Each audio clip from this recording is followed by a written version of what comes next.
Salut tout le monde, très urgent et très incroyable. Aujourd'hui, mardi 9 juillet 2024. Mes chers amis, la première nouvelle aujourd'hui, une Sénégalaise. C'est le complot de la France contre l'AES. Je vous ai dit, c'est le complot de la France en téléchargement contre l'AES. Voilà une Sénégalaise du nom de Fatou Diagne Senghor qui est allée sur RFI pour dénigrer les chefs d'État de l'AES et inciter les peuples de l'AES contre les dirigeants de l'AES. Est-ce qu'une Africaine doit faire ça à son propre frère ou à sa propre sœur? Voilà une Sénégalaise. Après, je vais vous montrer sa vidéo tout de suite. Voilà. Jean-Yves Le Drian avait dit avant, Jean-Yves Le Drian, le président, je m'excuse, l'ancien ministre des Affaires étrangères de la France, Jean-Yves Le Drian a dit que la France est membre de la CEDEAO. Oh, après, je vais vous montrer ça tout de suite. Ils n'ont pas caché. Hein. Nous remercions le ministre des Affaires étrangères du Mali, Ablaye Diop, qui a bien répondu. Voilà, qui a très bien répondu les déclarations farfelues des dirigeants de la CEDEAO. Donc après, nous allons vous montrer tout ça là. L'armée américaine a définitivement quitté Niamey. On va vous montrer cette image-là aussi. Maintenant, allons-y directement avec Fatou Diagne Senghor.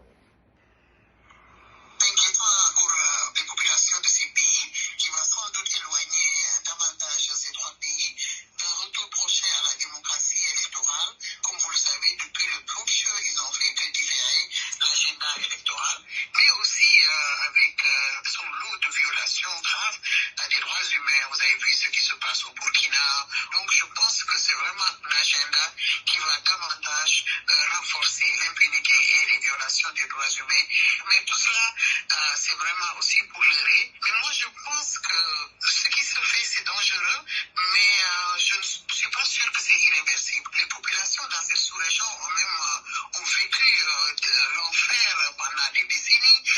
On a retrouvé la démocratie ces dernières années, les gens ont goûté au pouvoir de la parole libre, donc c'est pas aujourd'hui qu'on va les priver de toutes ces libertés et espérer que les gens vont se taire. C'est vrai qu'un discours souverainiste semble marcher pour le moment, mais jusqu'à quand? Vous avez entendu cette dame? Voilà. Est-ce que c'est son problème? Les jours que les terroristes venaient tuer les Maliens, les Burkinabés et les Nigériens, où était cette dame? Quand la France refusait l'armée malienne d'entrer à Kidal, où était cette dame? Quand la France a amené les terroristes pour envahir Kidal et tuer les Maliens, où était cette dame? Voilà des gens. Quand je vois son visage, quand j'ai vu cette vidéo-là, je n'ai pas pu bien dormir hier. Quoi. Et puis elle parle de la démocratie. Est-ce que la démocratie nous a permis de nous débarrasser de ces terroristes-là? Nous avons des militaires qui sont venus, qui sont en train de bien mater les terroristes.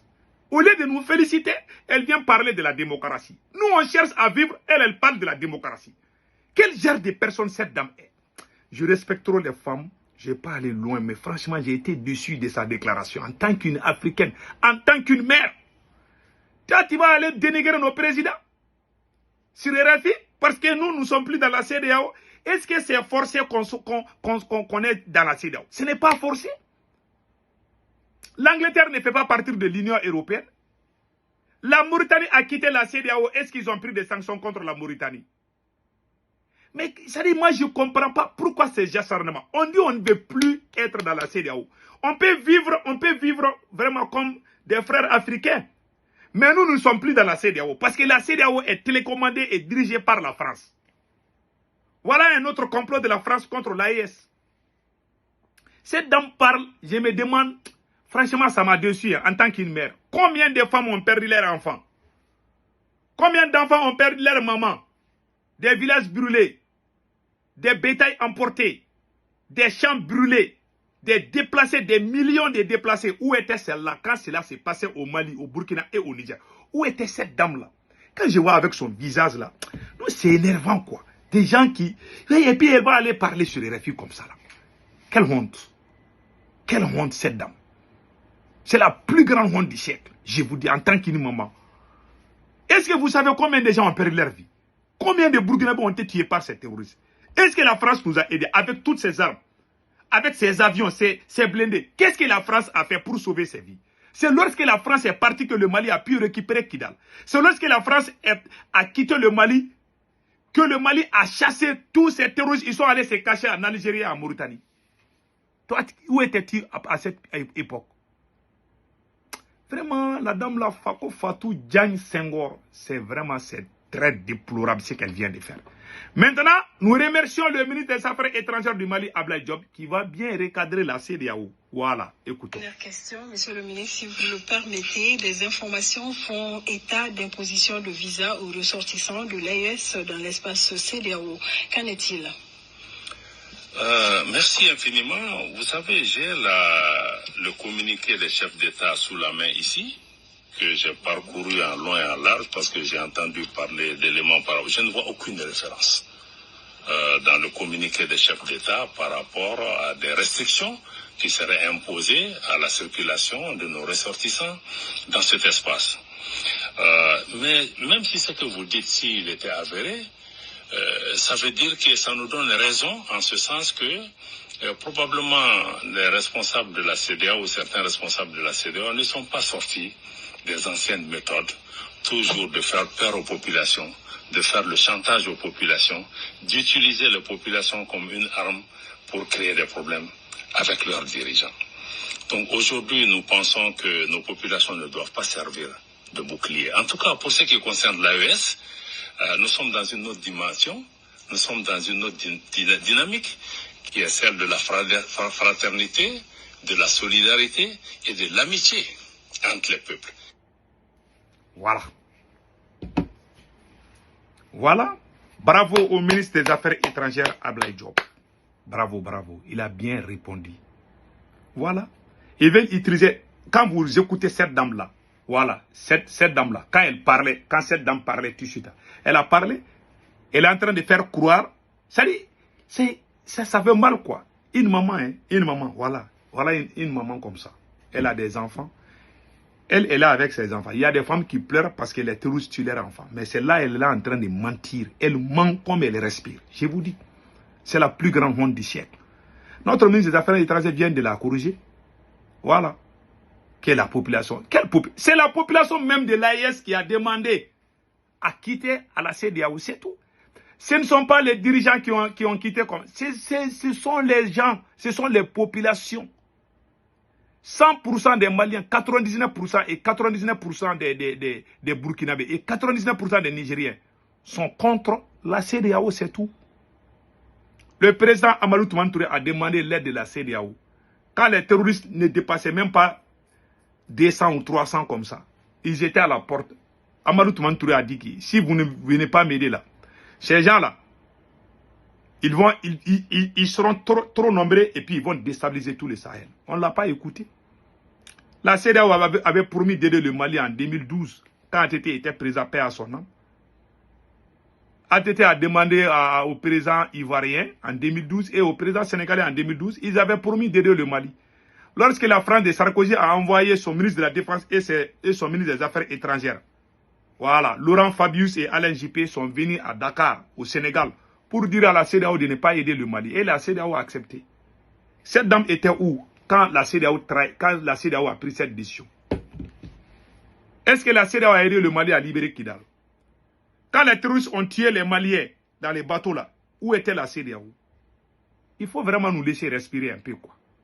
Nous avons pris notre responsabilité. Vraiment, nous pouvons vivre comme des frères africains. Pourquoi ces acharnements? La Mauritanie a quitté la CEDEAO. Est-ce qu'il y a eu des problèmes? Est-ce que c'est forcé? Ah, ça c'est grave. Hein? On ne veut plus vos soi-disant médias. On ne veut rien. On ne veut pas être avec vous. On ne vous a pas déclaré la guerre. On dit on ne veut plus être dans la CEDEAO. C'est forcé? C'est pas forcé où? Donc maintenant, allons-y avec... voilà. Les Américains ont quitté la base militaire de Niamey. Voilà les images.